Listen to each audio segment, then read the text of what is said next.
está começando mais uma edição do programa Minuto Mamãe Bebê e hoje a gente vai começar o programa falando com a nossa pediatra, a Lu. Tudo bem, Lu? Bem-vinda. A gente vai falar sobre um assunto que é muito recorrente no consultório e que também muitas mamães me perguntam ali no Instagram, que é falar sobre a diferença entre a alergia e a intolerância à proteína do leite de vaca. Então vamos ajudar essas pessoas a compreenderem quais são essas diferenças. Oi, Mari, tudo bem? Tudo bom. Então, realmente tem muita confusão, porque o que as pessoas estão mais acostumadas é com intolerância à lactose, né? Então, intolerância à lactose é uma reação ao açúcar do leite, que é a lactose, e que acontece mais em adultos ou crianças maiores. A alergia à proteína do leite de vaca é uma condição que ela é imunológica, ela tem uma resposta imunológica e que acontece em bebês. Entendi. Então, às vezes dá muita confusão, assim, quando o bebê tem alguma reação que a suspeita é do leite, aí vem os termos confusos. Tem intolerância ao leite, tem alergia à lactose, né? Mas quando é bebê, o que costuma acontecer é a alergia à proteína do leite de vaca. Tá, e doutora, quais são os sintomas que esse bebê apresenta para a gente diagnosticá-lo com a alergia? Então, os sintomas são muito variados, assim, então isso às vezes dificulta um pouco até o diagnóstico. Tem os casos mais graves, que são alergias mais imediatas, então um bebê, por exemplo, que alguém foi dar a primeira mamadeira de fórmula e o bebê apresenta manchas na pele, inchaço, falta de ar, que é uma reação de anafilaxia que corre risco de vida. Então, essa é um extremo, é uma resposta mais grave, né? E nesse meio, até os quadros mais leves, tem muita coisa. Tem bebê que tem dermatite atópica, que são alergias na pele. Tem bebê que tem refluxo gastroesofágico, diarreia, sangue nas fezes. Às vezes é só sangue nas fezes, que é uma coisa que assusta até, né? Muito. Mas, na verdade, são bebês que ganham peso, que não tem dor. Tem bebês que têm só isso. Mas a gente sabe que é causado pela proteína do leite, na maioria dos casos, e que a gente tira e o bebê fica bem. Entendi. Mas muitos, assim, tem, por exemplo, diarreia, cólica, refluxo, e daí não ganham peso bem, se não fizer o tratamento bem certinho, sabe? E como é que é esse tratamento? A criança diagnosticada com a alergia, quais são os próximos passos? Entra dieta, medicamentos, enfim, conta pra nós. Na verdade, o tratamento é a dieta, é tirar essa proteína da alimentação da criança. Muitas situações o bebê mama no peito. Então é a mãe que vai para dieta. A mãe vai para dieta. Então, assim, o que a mãe come passa pelo leite materno e dá reação no bebê. Isso é bem comum nesses bebês que eu falei que tem esse sanguinho nas fezes. Então, a mãe comeu uma coisinha lá, um leite, um queijo, o bebê tem essa reação. Olha só. Então, a mãe tem que começar a fazer uma dieta totalmente isenta de leite. E não é só produtos sem lactose, né? Porque tem muitos produtos que são sem lactose, mas tem a proteína do leite. Olha então, só. por exemplo, leite sem lactose, ele é um leite, tem a proteína, é só tirar da lactose. Entendi, né? então isso então não... para essa mãe, para esse bebê, isso não adianta. Porque não é a lactose que tá fazendo mal. É a proteína do leite. Então, isso é uma dieta mais rigorosa, né? Porque se a gente começar a ler rótulos e tal, a gente vê que muitos alimentos contêm leite na sua composição, não só leite, iogurte, queijo, manteiga, mas é uma torrada, é um pão, uma preparação que você vai comer na casa de uma pessoa, num restaurante, então, pode ter sido passado uma manteiguinha ali, e isso já dá reação, sabe? Então, isso até é interessante a gente falar para as pessoas acreditarem que existe, porque muita gente duvida, acha exagero da mãe que está fazendo dieta, né? É verdade. Mas, realmente, eu posso dizer porque eu tive na pele, assim, minha filha mais nova teve alergia, eu amamentei, então, não foi uma dieta fácil. E eu notava isso, que se alguma coisa passava da dieta, ela tinha sintomas e sofria. Isso tudo na época da amamentação. Na época da amamentação. E aí depois na introdução alimentar segue, a criança, ela pode ser curada, ela vai ter para sempre, ela vai apresentar para sempre os sintomas, como é que funciona? Então, graças a Deus, né? Então, o lado bom dessa alergia é que ela tende a melhorar com a idade. Então, a grande maioria dos casos, até os 3 anos, estão curados, assim. Ai, que Muitos ótimo. já com 1 aninho.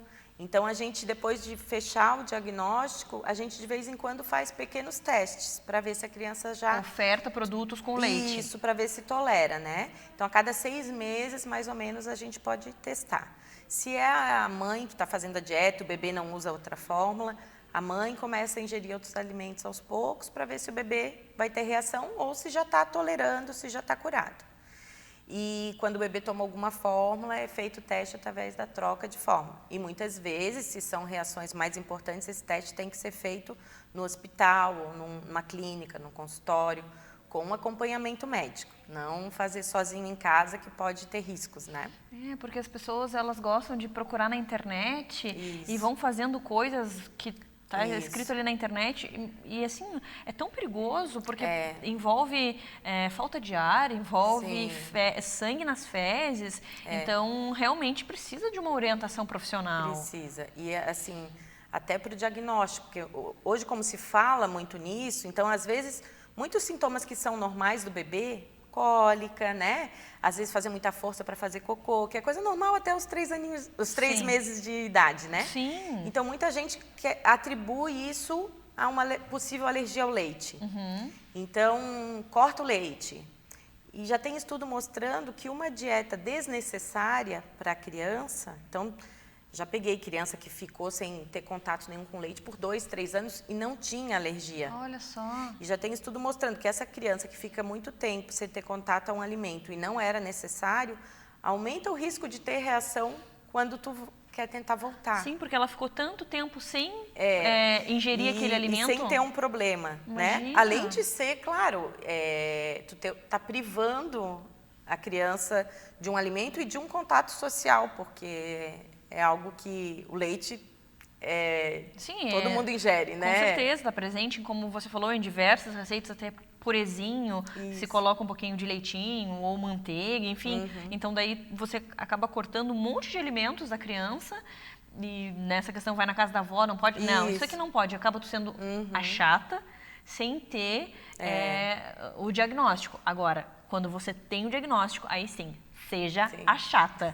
Porque daí você precisa ser. E é muito difícil, né, doutora? Porque, antigamente comia e não tinha nada. Como a gente escuta isso, né? Escuta. E é tão complicado, porque a mãe já está passando por aquele momento que, poxa, eu não gostaria. Mas a criança precisa dessa dieta. Então, o que a gente quer? Apoio. Mas só quem apoia a gente é o nosso médico. Então, a gente precisa levar esse tipo de informação para as mães, mas também para as tias, para as vizinhas, para as avós, porque se o médico falou que precisa de uma dieta, tem que seguir aquela dieta. E daí você passa tudo certinho.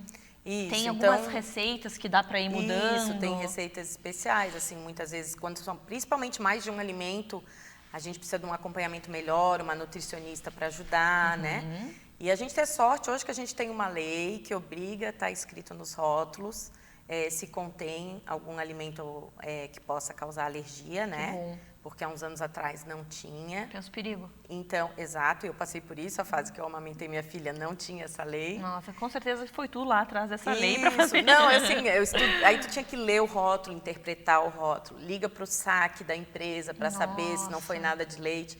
O mais seguro, no fim, tu vê que é cozinhar, né? É aprender a cozinhar sem o leite. Para ter certeza. E hoje tem muita informação, assim, grupos na internet, então a gente tem que aproveitar o que é de bom, né? Com certeza. E muitas empresas que também trabalham com alimentos, assim, para alérgicos, né? Que bacana, cresceu muito, porque aumentou também o número de crianças... Sim, alérgicas, então aumentou também o leque de empresas que trabalham, graças a Deus, para facilitar a vida dessas crianças e das mães, né, doutora? Sim, nossa, adorei. Finalmente consegui entender a diferença entre a alergia e a intolerância. E tenho certeza que quem está nos assistindo também agora já tem mais informação e embasamento para fazer a receita, para procurar... A receita não é dieta, desculpa. Para procurar um profissional qualificado para seguir nessa luta que você sabe que não é fácil, né? Doutora, muito obrigada pela participação, por todas essas informações e até a próxima.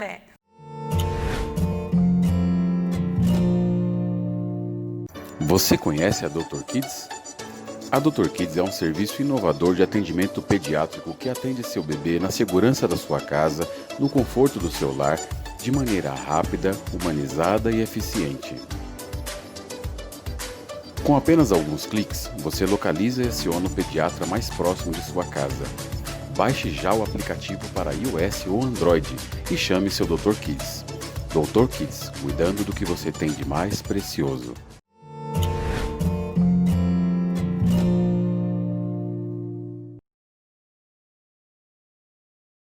Agora eu vou te apresentar a Camila, a nossa gastropediatra. Bem-vinda ao nosso programa. Obrigada, É Mariana. muito bom te receber aqui e poder ajudar muitas mamães que sofrem com dúvidas. E agora a gente vai sanar essas dúvidas. A gente vai falar sobre um assunto que, como você já me contou, é muito recorrente no consultório, que é o refluxo. Então, o que é refluxo? O que é preocupante? Chorou é refluxo? Vomitou é refluxo? Conta tudo pra nós, doutora. Tá, então o que é o refluxo? O refluxo é a passagem do conteúdo alimentar do estômago para o esôfago. E ele pode chegar até a boca, né, como uma regurgitação ou vômito, ou às vezes ele acaba vindo e voltando. Então, o refluxo é normal, acontece em todo mundo, em todas as idades, e em geral após a alimentação. Então, ele é considerado dentro da normalidade quando ele não causa sintomas ou redução da qualidade de vida. O que acontece com o bebê pequeno? O bebê pequeno come o tempo inteiro. Então, ele tem muitos episódios de refluxo. E não necessariamente isso é doença. Então, muitas vezes, isso é decorrente, por exemplo, de um bebê guloso, que mama muito e vai regurgitar mais também. Então, assim, tem que saber realmente, porque daí as mães já vão tratar e já querem dar remédio, e nem era uma doença, era só porque ele mamou demais, não coube lá no estômago e voltou. Eu brinco que os bebês pequenos são como se fosse uma garrafa sem tampa. Se eu encher demais, transborda. Se eu virar, transborda. Se eu chacoalhar, faz bagunça. Então tem que tomar cuidado ali com eles, porque daí às vezes também dá uma má e quer fazer nada, e bate, balanceia e faz aquela garrafa transbordar. Isso, é mais ou menos esse pensamento. O que a gente pensa? Assim, dos 2 aos 4 meses, eles tendem a piorar.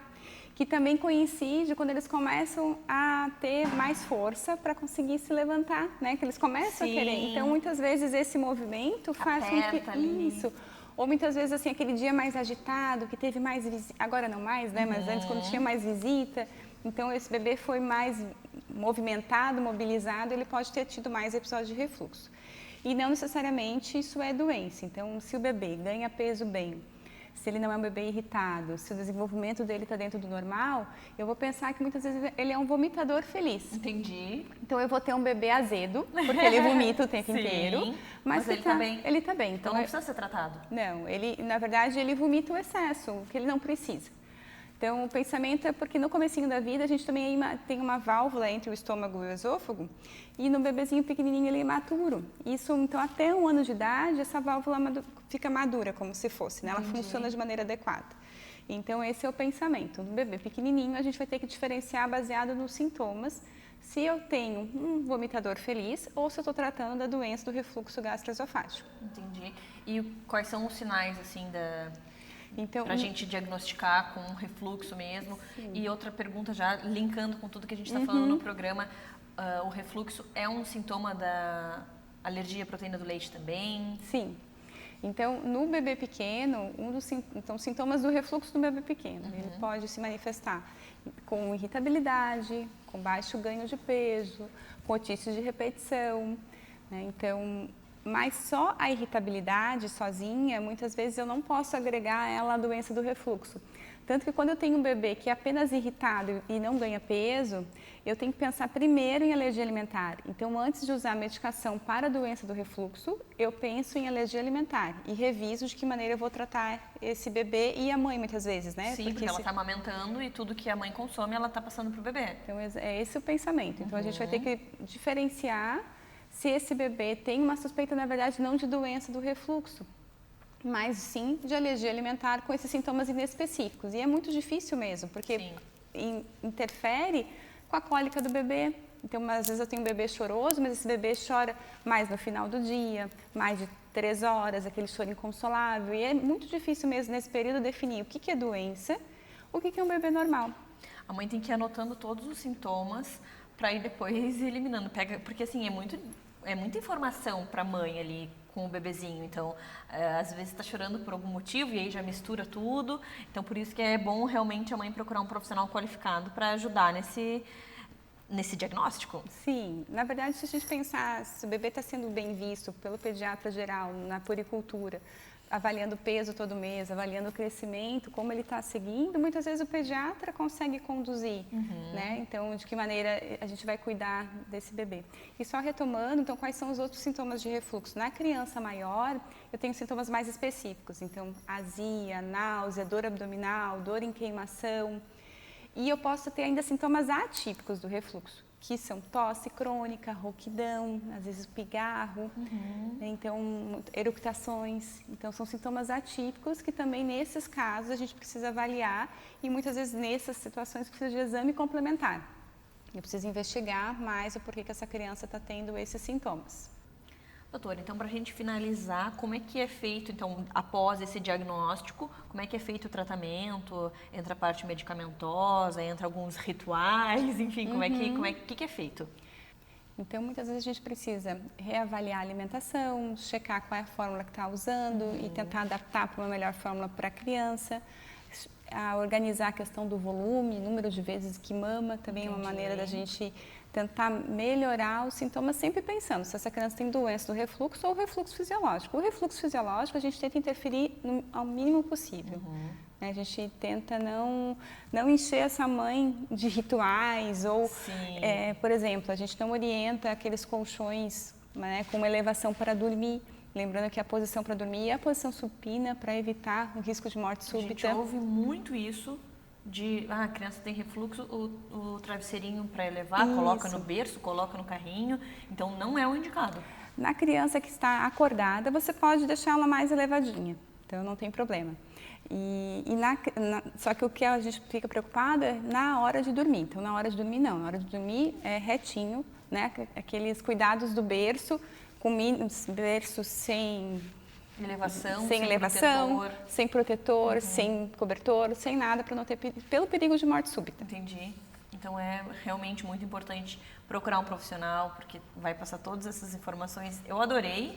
Eu tenho certeza que se tem algum bebê em casa aí vomitando bastante, se é um vomitador feliz, ok. Se não, procurar a doutora, que a doutora é só entrar em contato através do programa também, que ela é a nossa gastro do programa, e ela vai tirar todas as informações. Muito obrigada, foi muito rico, que pena não ter te conhecido antes. Mariana, eu adorei, estou muito feliz de estar aqui com vocês também. Até a próxima, então. Obrigada.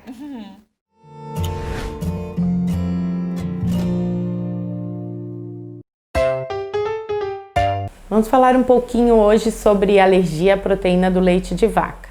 É uma doença que é muito comum em bebês e que costuma aparecer nos primeiros meses de vida.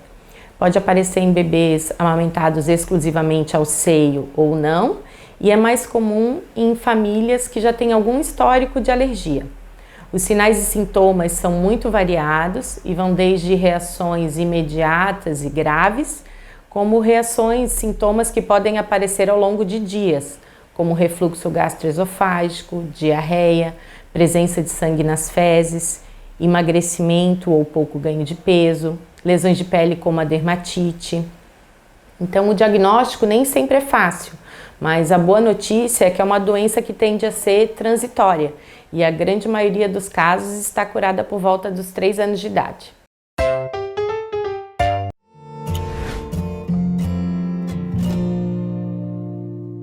Agora eu vou apresentar para você, então, a nossa dermatologista pediátrica, Tatiana. Bem-vinda ao nosso programa. Obrigada, Mariana. É uma honra ter você aqui conosco, falar sobre pele de bebê e de criança, que é a sua especialidade, não é mesmo? É isso. E hoje a gente vai falar, então, sobre uma dessas alergias, que é a alergia à intolerância ao leite de vaca. A gente sabe que essa alergia, ela acomete estômago, enfim, várias partes do corpo do bebê, inclusive a pele, é isso? É isso mesmo. A alergia à proteína do leite de vaca, ela pode estar associada à dermatite atópica, né? Esse sintoma sozinho é muito difícil, porém, em alguns casos raros, pode acontecer. Sim. Certo? A dermatite, então, ela é uma doença que ela é uma doença genética, então, certo? Ela é uma doença crônica, inflamatória, então ela pode sim estar associada à alergia à proteína do leite de vaca. Tati, quais são esses sintomas? São bolinhas, coceira? Como é que a mãe nota? Por exemplo, se for o primeiro sintoma, é claro que como você já citou, tem outros sintomas que a mãe já vai investigar para ver se a criança tem essa alergia. Mas se começa pela pele ou no meio desse acompanhamento com essa criança, como é que fica a pele? O que a gente nota na pele da criança? Porque além da dermatite, ela pode ter outros sintomas na pele, né? Que a gente chama a urticária, que são essas lesões vermelhas, né? Que causam muita coceira. Né? Pode também haver alguns casos de anafilaxia, né? Que é o edema de Glott, onde a criança já é um caso mais extremo, que é o que a gente realmente se preocupa, claro, né? Para não chegar nesse caso, né, doutora? Exatamente. E as lesões de pele que a gente fala são essas lesões avermelhadas, algumas com relevo que a gente, né, assim, que são um pouquinho aumentadas, podem ser distribuídas pela pele toda, né? E algumas lesões causam muita coceira. Porém, quando as crianças são muito bebês, elas não sabem se coçar, né? Então, apenas realmente as lesões vermelhas na pele, que nós podemos observar. E a coceira é algo assim complicado, porque a unha é muito fininha, quando já é um pouquinho maior e vai coçar, e aí pode causar um machucado, ele cortar, e aí piora a situação. Exatamente. Além de causar a coceira, causa uma irritabilidade na criança, causa também um transtorno para a mãe, porque ninguém gosta de ver, né? A gente que é mãe não gosta de ver nunca o filho da gente se coçando. Verdade. E além do que é uma pele, então uma pele um pouquinho mais sensível, essa pele vai estar aberta provavelmente com essa coçadura e pode acarretar que alguns outros bichinhos como vírus, bactérias, fungos afetem essa pele, né? Causando outras situações, né? Infecções na pele e assim por diante, né? Então, olha só que importante a gente tomar esse cuidado e já com certeza providenciar um tratamento. E é uma pele mais seca, que apresenta esse tipo de dermatite? Isso. Geralmente, essa criança com dermatite atópica é uma criança que ela tem já a estrutura da pele dela é uma pele menos lubrificada, então é uma pele mais seca, como você falou. Então, o que a gente precisa fazer, né? Hidratar bastante essa pele, então a gente precisa tratar a causa base, né? Então, essa hidratação da pele, ela é essencial, ela realmente é o tratamento de base para essa doença, né? Então, a gente vai fornecer emolientes, cremes hidratantes para ajudar nessa hidratação da pele, fazendo com que essas barreiras, né, fiquem menos suscetíveis a esses bichinhos, né? E faça com que a criança tenha uma qualidade de vida um pouquinho melhor. Com certeza. E tratando de banho também é importante, porque às vezes a temperatura da água, coloca alguma coisa na água para ajudar. Como é que funciona essa parte? O que você indica? Sim, geralmente eu acrescento assim nesse banho, né? Quando é um banho assim de um bebê, de uma criança menor que ainda utiliza a banheira, a gente pode acrescentar algum óleo, né? Que vai ajudar bastante nessa hidratação. O banho tem que ser um pouquinho mais curto, né? Não pode ser aquele banho longo de 1 hora. A gente deixa o bebê lá para relaxar e tá piorando a situação na pele. Né? E um banho um pouquinho mais morno, né? Não aquele banho quente, mesmo que seja no frio. Entendi. Tá. Às vezes a gente fica, tá frio, mas então tentar controlar a temperatura da água, porque a água quente, ela piora essa situação. Exatamente, piora a situação, porque ela ajuda a piorar um pouquinho essa barreira da pele, né? Perdendo um pouco a hidratação da pele que a criança já não tem o suficiente. Entendi. Doutora, às vezes a gente vê casos de... Eu já vi um caso de uma criança ter alergia e a pessoa que beijou ela tinha tido contato com o leite, ficou um vermelhidão na pele. É um caso mais raro? É normal disso acontecer? Pode acontecer sim. Quem tem a dermatite associada, né, à alergia à proteína do leite de vaca, sim, pode acontecer sim. Então, por exemplo, a criança que é diagnosticada, a família toda tem que tomar um certo cuidado. Exatamente.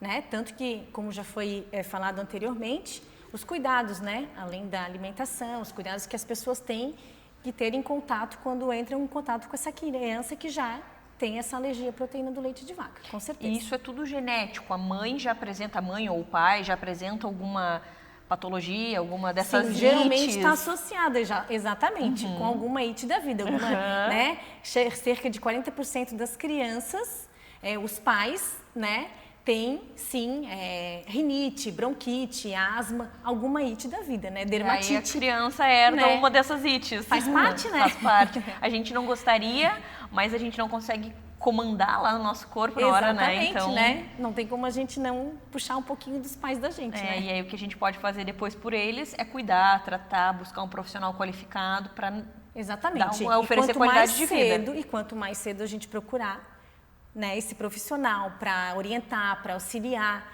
né? Como hidratar a pele, né? A gente tem que saber que no banho também, após o banho, 3 minutos, né, assim, após o banho, é a melhor absorção da hidratação da pele. Olha que bacana. Entendeu? 3 minutos após o banho é o melhor momento para hidratar. O melhor momento para hidratar a pele da criança. Então, esses detalhes que a gente precisa. E quanto mais cedo a gente hidrata, isso é totalmente comprovado, né? A tendência é que isso, né, na infância, na adolescência, diminua essa probabilidade. Não tem cura. Não mas tem a gente cura. pode ir tratando, Exatamente. vendo as causas, a gente pode que pode melhorar. Com certeza. E impedir que essa criança, prevenir com que essa criança tenha essas infecções constantes, né? Porque isso que a gente vê bastante, né, com essas crianças com dermatite atópica, que são essas infecções bacterianas por outros bichinhos que a gente falou.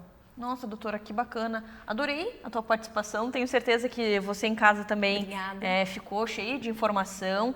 E é aquilo que a gente sempre fala, buscar desde o começo orientação. Exatamente. Para que lá na infância, na adolescência, até na vida adulta, tenha mais qualidade de vida do que deixar ir acontecendo. Se viu alguma coisinha na pele, já procura um profissional. Exato. Dê preferência à nossa doutora Tati, que é maravilhosa e está à disposição aqui no programa para tirar todas as dúvidas, né, doutora? Com certeza. Então, muito obrigada e até a próxima. Obrigada também. Are you ready?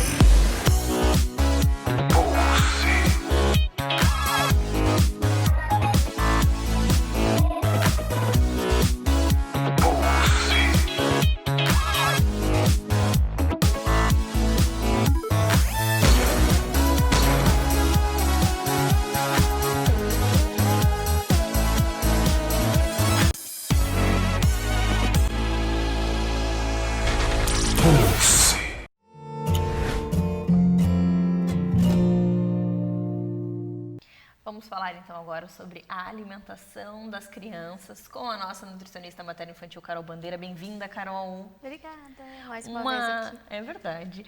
Uma das perguntas super recorrentes e que as mães falam bastante, tanto no teu consultório quanto lá no Instagram do Minuto Mamãe Bebê, é a questão da alimentação das crianças. Como elas têm dificuldade, né, nesse sentido de ofertar alimentos saudáveis, das crianças comerem. O que a gente faz, Carol? Agora na pandemia, as crianças estão muito tempo em casa.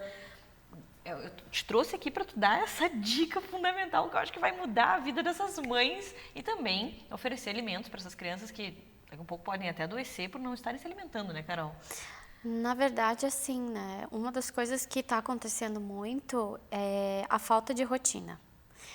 A falta de rotina nas famílias por conta da pandemia e o excesso de trabalho, tanto dos pais em casa quanto das crianças com o homeschooling, acaba que fica tudo meio que perdido. E as crianças que já não comiam muito bem, pior ainda a alimentação porque não tem rotina. E as crianças que comiam bem estão começando a comer um pouco pior. Então, a gente precisa começar a pensar, na verdade, em relação a isso, né? E entender que a alimentação da criança, ela é diretamente influenciada pelo comportamento alimentar familiar. Então, se eu tenho, né, uma mãe e um pai que querem que o filho coma verdura, legumes e frutas, os pais têm que dar esse exemplo. Então, tudo começa por aí, né? E lembrar sempre que, mas o que eu dou para o meu filho, né? Comida, de verdade. Aquilo que dá no solo, na água, né? Eu tenho uma professora que dá aula na pós-graduação pra gente, e ela fala assim, a Michele, tudo aquilo que der no sol, no ar, na água, no céu, tudo isso vai ser o que deve ser para comer de verdade. É verdade, porque a gente está abrindo muitos saquinhos pegando muito na prateleira do supermercado Exatamente. e esquecendo que realmente é alimento, o que tem nutriente e o que faz bem. Só que eu entendo, de certa forma, que às vezes as crianças não comem e a mãe fica desesperada e pega qualquer coisa. Mas aí entra justamente o que você falou. A mãe está dando o exemplo? É que na verdade também, Mari, as questões que são muito relacionadas às seletividades alimentares, elas começam exatamente nesse ponto. O que a gente está vivendo hoje? As crianças são super ativas, estão somente dentro de casa. Elas acabam praticando um ócio total. Então, o que as mães vêm reclamando bastante no consultório para mim é assim, ó, comeu, mal saiu da mesa, já está pedindo outra coisa para comer.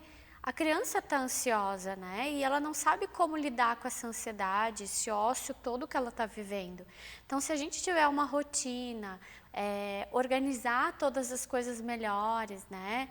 Aliviar um pouco também e pensar que a alimentação ela deve ser equilibrada. E sim, às vezes a criança pode comer determinados alimentos, né? Até porque está aos olhos de todo mundo. Sim. Não tem como a gente dizer que não o tempo inteiro, né? A gente tem que exatamente olhar pelo outro lado. Tudo que é proibição gera compulsão. Então, eu não proíbo, eu ensino, né? Hoje não, amanhã sim, depois não de novo, outro não de novo e depois sim. A gente tem que aprender o equilíbrio. E as seletividades alimentares, elas estão ligadas muito a esse comportamento de troca, né, de negociações de alimentação. Então, a criança, que nem tu falou, mas eu entendo, né, que às vezes é mais fácil, a criança ficou sem comer e aí eu vou dar um iogurte, então já que para ela não ficar sem comer. Não, a gente tem que esperar a criança também ter fome, né? Ela nos mostrar. E uma das coisas que eu gosto bastante de falar, outro dia ainda fiz um vídeo para o Instagram, falando sobre a seletividade alimentar e as escolhas alimentares que nós temos que condicionar as crianças. Eu condiciono a criança, por exemplo, eu pego um morango e uma laranja e é a hora do lanche da criança, então eu mostro para ela. Filho, você quer comer laranja ou morango? Você condiciona o cérebro da criança, porque ela só vai ter duas opções. Ela não vai ter a opção da bolacha, do iogurte, do salgadinho, nada disso. E aí a gente diminui as chances de seletividades alimentares. Agora, a partir do momento em que você dá o poder de escolha para a criança, essa autonomia total, o que ela acontece? tem um universo inteiro para pensar. E aí ela vai fazer aquilo que ela tem vontade e vai aumentar as chances das seletividades alimentares, né? Então a gente precisa entender que os pais são responsáveis pelos filhos e nós é que conduzimos a alimentação e a vida dos filhos, né? Só que o que a gente tem visto hoje é o contrário. E aí todo mundo fica perdido. É verdade.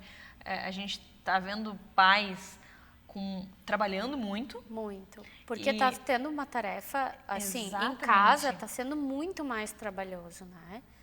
Porque tem criança em casa, tem que fazer o almoço, tem que fazer a janta, o lanche, tem que trabalhar, tem que botar para dormir, tem que botar para tomar banho. Não é fácil, é muita coisa. É muita coisa. E daí acaba que na hora da alimentação eles vão oferecendo qualquer coisa. Exato. Então, o que é assim, mais rápido, o que é mais fácil. O que seria interessante é que esse qualquer coisa fosse várias opções de frutas, qualquer legume, qualquer proteína. Então, ovinho, panquequinha. A gente tem infinitas possibilidades, né? Eu sempre falo, não sabe o que fazer, dá ovo. Ovo é o melhor alimento, o alimento mais completo que a gente tem. Se você pensar, o que tem vitamina A? Ovo. O que tem vitamina D? Ovo. Olha só. Tudo no ovo tem proteína, tem tudo. Tá com dificuldade de oferecer alguma coisa? Ovo. Ovo. De várias funções, cozido, mexido, né? Omelete, na panqueca, num bolinho. Então, você tem várias possibilidades, né? Então, assim, a gente precisa também usar um pouquinho da nossa criatividade. Sim, e reservar um tempinho para organizar essa rotina. E outra coisa, diminuir essas seletividades alimentares, melhorar a alimentação da criança, traz ela para dentro da cozinha com você, incentiva a criança a cozinhar. Desperta a curiosidade, depois ela quer curiosidade, comer aquilo que ela fez. Porque quando ela faz, nem que ela vá provar um pouco. Mas já provou. mas já provou. Se é outro que apresenta, ela já vai ter uma aversão. Exatamente. Porque a partir do momento em que ela manipula o alimento, ela começa a criar curiosidade e aproxima os alimentos. Então, Que bacana. introdução de novos alimentos você precisa colocar a família, né, dentro desse contexto. E seja ele todo envolvendo a alimentação, para que se entenda realmente a importância disso, né?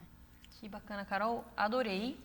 Tenho certeza que as mamães que estão enfrentando dificuldade nesse período, que eu tenho absoluta certeza que não são poucas, Não, vão te procurar. A Carol responde pelo Minuto Mamãe Bebê. Qualquer dúvida que tiver em relação à alimentação, é só entrar em contato conosco que a gente repassa. A Carol também está nas redes sociais. E busque um profissional para te ajudar. É um assunto muito complicado, mas que um profissional capacitado pode ajudar a mudar essa realidade e transformar essa criança que come mal numa criança super saudável, né, Carol? com certeza, sim. Uma das coisas que a gente precisa entender é que sempre há chance de mudar. Basta a gente começar a querer. E a mudança ela é aos poucos, né? Não adianta eu querer fazer isso tudo de uma vez só. É verdade. Né? Então, é aos poucos que eu vou fazer com que o outro aprenda, né? Então, isso é importante também. Para a gente também não ficar ansioso, não querer as coisas mais rápido. Nossa, adorei. Obrigada, Carol, e até a próxima. Obrigada.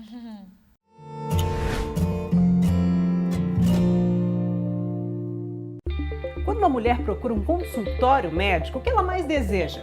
Segurança, conforto e informação. E hoje você vai entender por que o atendimento da Urogine é diferenciado.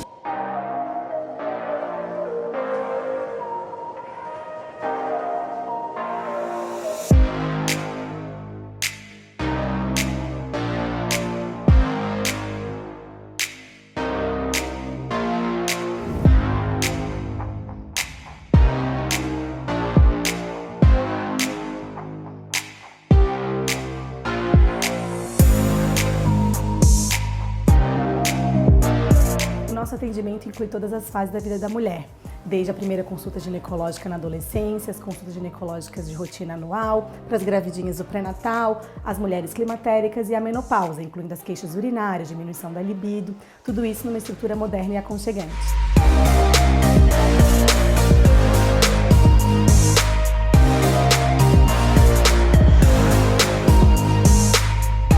A minha paixão pela ginecologia e obstetrícia tem 30 anos. Temos catalogadas 12 mil pacientes, 4 mil nascimentos e inúmeras cirurgias ginecológicas. Acompanhe nossas redes sociais com muitas dicas, novidades e informação. Procure @Urogine.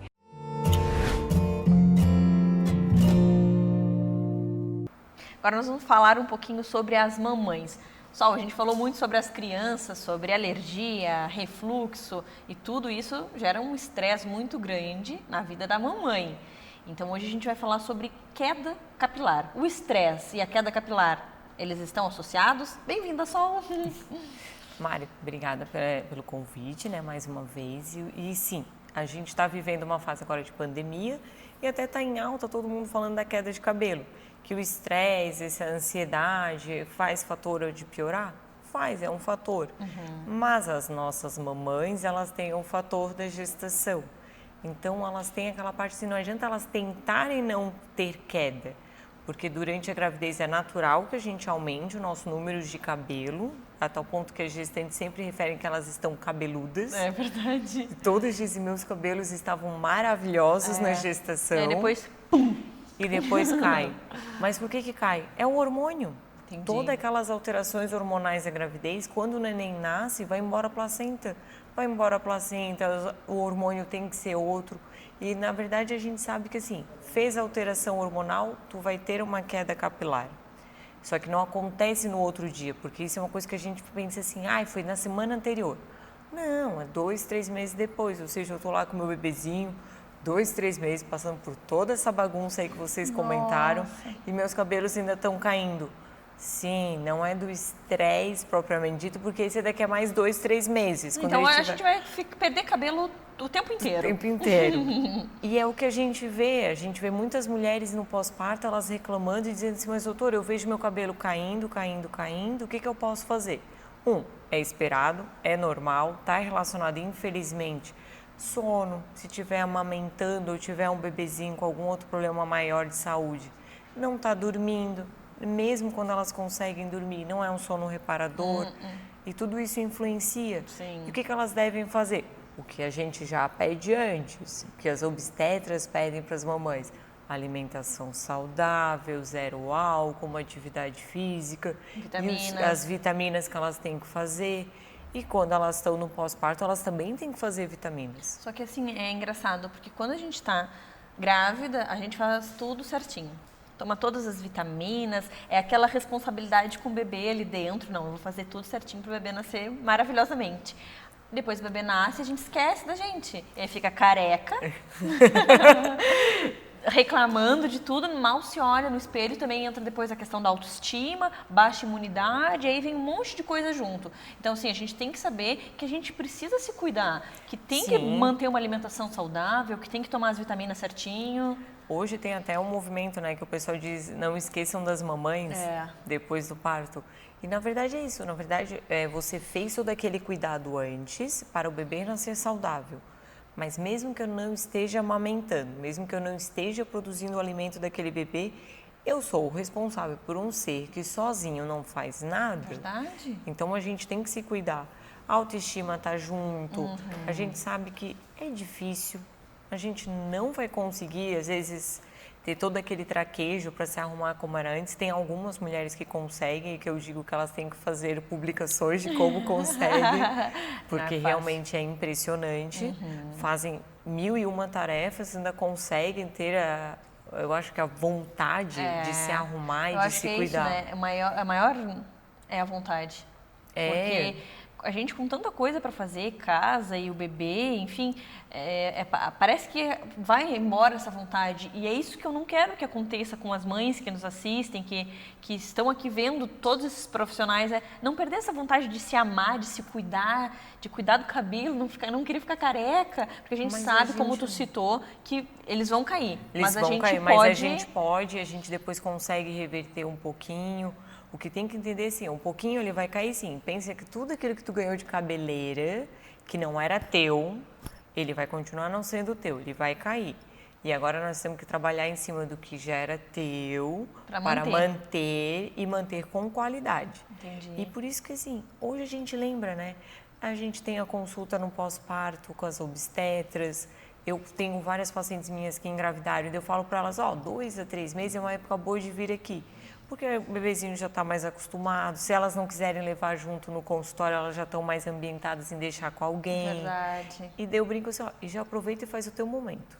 Vem aqui, se quiser dar uma voltinha, organiza algumas coisas. É necessário. Elas chegam assim: ai, doutora, é a primeira vez que eu vou sair. E eu vim aqui. Só. E eu falo: pra gente se cuidar. E é uma coisa que a gente só aprende depois que foi mãe. É verdade. Porque quando te contam, parece que, besteira, dá conta de tudo. Não, a gente Depois não que a gente dá. vive, a gente vê, né, Sol, como é tão importante ter esses momentos para se cuidar. E ver aquele chumaço de cabelo no chão do banheiro, na hora do banho, que é o teu único momento de prazer, de lazer. Aí tu vai estar lavando vezes, o cabelo, tem aquela bola de cabelo, bola. Daí tu já vai ficando cada vez mais triste. Então, assim, além de cuidar da alimentação, a mãe, ela pode fazer algum tratamento para... A gente tem alguns tratamentos que elas podem fazer, por exemplo, dependendo do que a gente vai usar na mesoterapia, elas podem usar se elas estiverem amamentando. Se elas não estiverem amamentando, elas estão liberadas de tudo, né? Elas podem fazer. Se estão amamentando, tem que avisar, porque tem alguns produtos que a gente não pode fazer. E também elas podem fazer alguns suplementos vitamínicos específicos para queda de cabelo. E a gente tem que avaliar elas como a gente avalia o bebê, principalmente a parte nutricional, hemograma, pedir algumas vitaminas, ver se elas ficaram bem depois do parto. Claro, porque doamos tudo pro bebê. E aí daqui a um pouco tá faltando tudo e é por isso que a unha tá quebrando, que o cabelo tá caindo. Então, que bacana poder encontrar uma profissional que vai pedir esse check-up para ver como é que tá a máquina lá funcionando, para ver o que tá faltando e já começar suplementando, seria isso? Exatamente, suplementando, que a gente pede para elas irem alimentando, mas a gente sabe que às vezes com a alimentação não é 100%, a gente acaba precisando suplementar. numa fase tão corrida é mais importante ainda. É verdade. Então, e o estresse, assim, à medida que elas conseguirem indo delegar funções, também ajuda. Porque aquele estado de ansiedade crônico delas e tudo mais também colabora para a queda de cabelo. E até avaliar se não tem outra causa. A gente está, às vezes, no pós-parto culpando ele e, às vezes, tem outra causa por trás. Verdade. O parto, na verdade, casou de ser uma coincidência. Então, nem sempre a queda, às vezes ela chega e eu vou dizer assim, a queda infelizmente é alta e é assim mesmo, ou não, tem algumas coisinhas para a gente investigar. Nossa, adorei. Já quero marcar minha consulta agora para tratar a minha calvície. Doutora, muito obrigada pelas informações. Tenho certeza que se você está nesse momento, está perdendo cabelo, agora já sabe quem procurar. Doutora Solange, obrigada, querida, e até a próxima. Obrigada, Mari.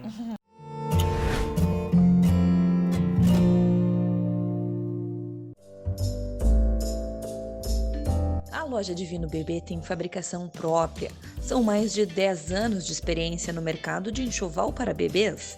Temos estampas exclusivas, contamos com um bordado industrial e manual e um catálogo de materiais da melhor qualidade para personalizar com carinho o sonho de cada cliente. Temos roupa especial para batismo,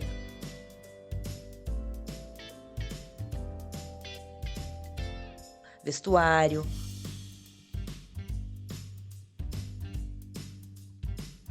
móveis e decoração. Uma loja completa com produtos selecionados para atender todas as necessidades do seu bebê em um só lugar. Divino Bebê, afeto e qualidade que o seu bebê merece.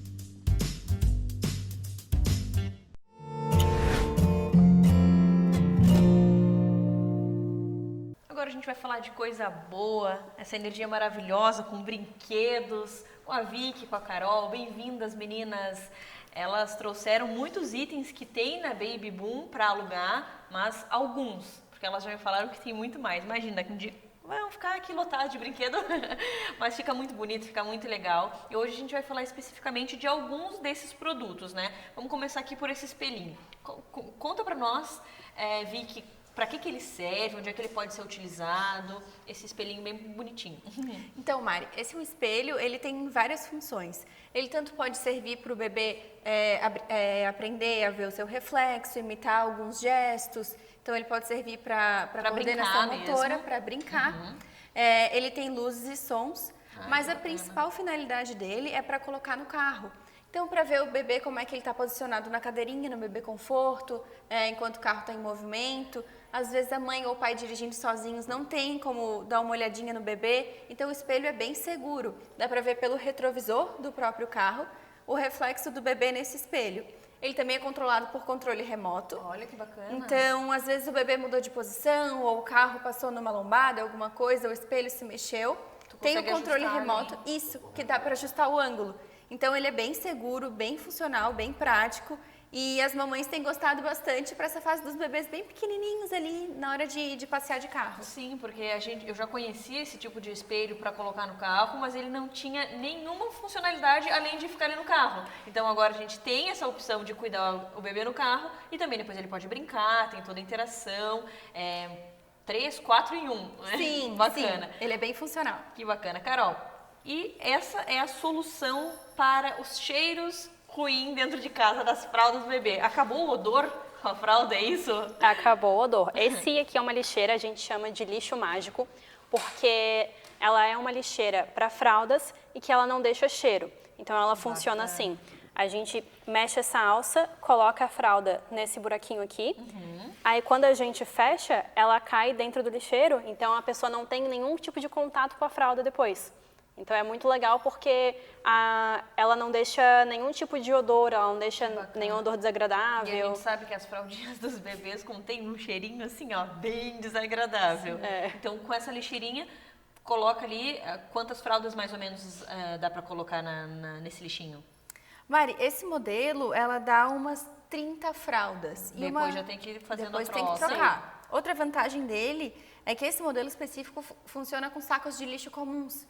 Alguns têm que comprar o da própria marca, de um determinado tamanho, alguma densidade do plástico, mas esse funciona com sacos comuns, então também é mais uma facilidade desse modelo que a gente aluga. Que bacana, porque às vezes faz um produto que dificulta a vida da mãe e esse não, esse tu usa um saco de lixo comum e não tem cheiro ruim dentro de casa. Adorei. E a banheirinha? Essa banheirinha eu achei essencial para ter nos itens para viajar, não é isso? Exato.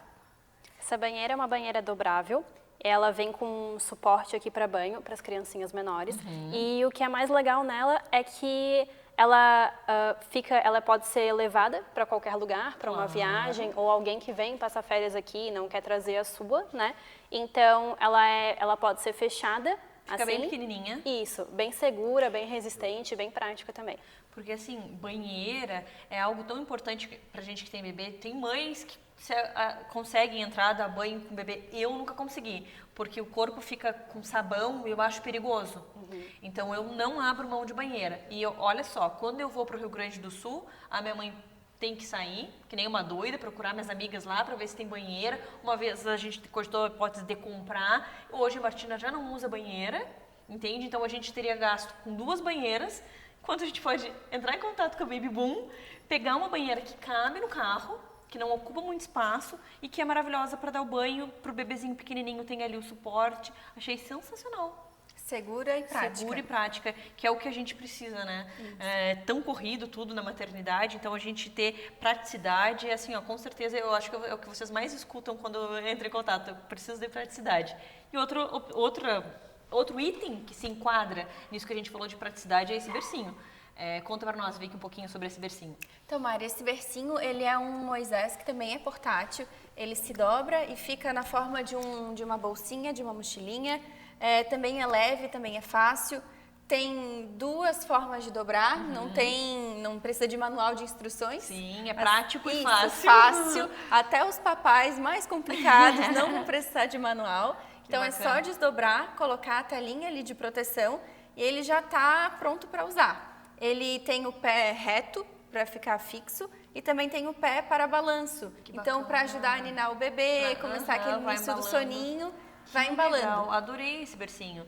E claro, ele tem também um período, não para os pequenininhos, eu não sei, deve ir até o quê? 1 ano? Cabe ali ainda? O que vocês acham? Sim, ele é até 1 ano. É isso que vocês indicam? Isso, é o que a gente indica.